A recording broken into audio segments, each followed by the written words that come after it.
अगर तुम्हें मैं मल्टीपल डेटा सेट दूँ, जैसे कि तुम कितना पढ़ोगे तो तुम्हारे कितने ज़्यादा मार्क्स आएँगे, या फिर तुम्हारे कितने ईयर्स का एक्सपीरियंस होगा तो तुम्हारी क्या सैलरी होगी। तो यहाँ पे तुम गेस करने के बजाय सिंपल मशीन लर्निंग मॉडल को भी ट्रेन कर सकते हो।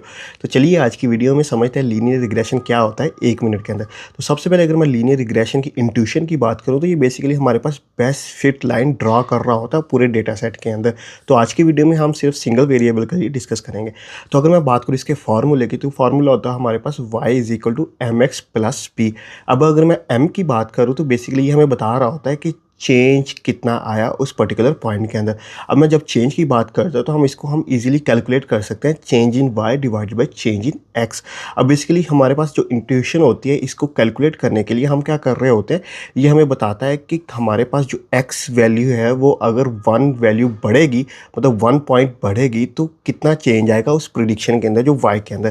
तो इस वजह से हम m को कैलकुलेट कर रहे होते हैं। देन हमारे पास जो दूसरा वेरिएबल वो हमें बता रहा होता है इंटरसेप्ट। अब बेसिकली इसकी इंट्यूशन क्या होती है कि अगर लेट से मेरे पास जो x है उसकी वैल्यू 0 होती है, तो ये हमारे पास हमें बता रहा होता है कि जो मेरी स्टार्टिंग लाइन होगी वो हम कहाँ से स्टार्ट करेंगे उसको उस ग्राफ प्लॉट के अंदर ड्रा करना। तो ये बेसिकली हमारे पास जो m होता है वो स्लोप होता है और जो हमारे पास b होता है वो इंटरसेप्ट होता है, और हम इसी फार्मूले के अंदर इजीली कैलकुलेट कर सकते हैं। और अगर मैं b की बात करूँ तो हम क्या कर रहे होते हैं कि हम इसको इजीली कैलकुलेट कर सकते हैं उसी फार्मूले से जो कि हमारे पास लीनियर रिग्रेशन का है, y is equal to m x plus p.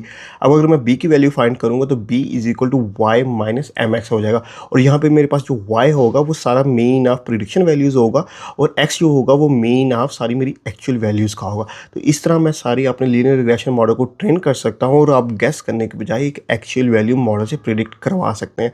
अब क्योंकि मॉडल इतने ज़्यादा एक्यूरेट नहीं होते तो यहाँ पे एरर भी देखने को हमें मिल रहा होता है। तो अगर मैं एरर की बात करूँ तो यहाँ पे हम MSE और मल्टीपल मैट्रिसेस को यूज़ कर रहे होते हैं कि हम फाइंड कर सकें कि हमारे मॉडल ने कितना एरर जनरेट किया।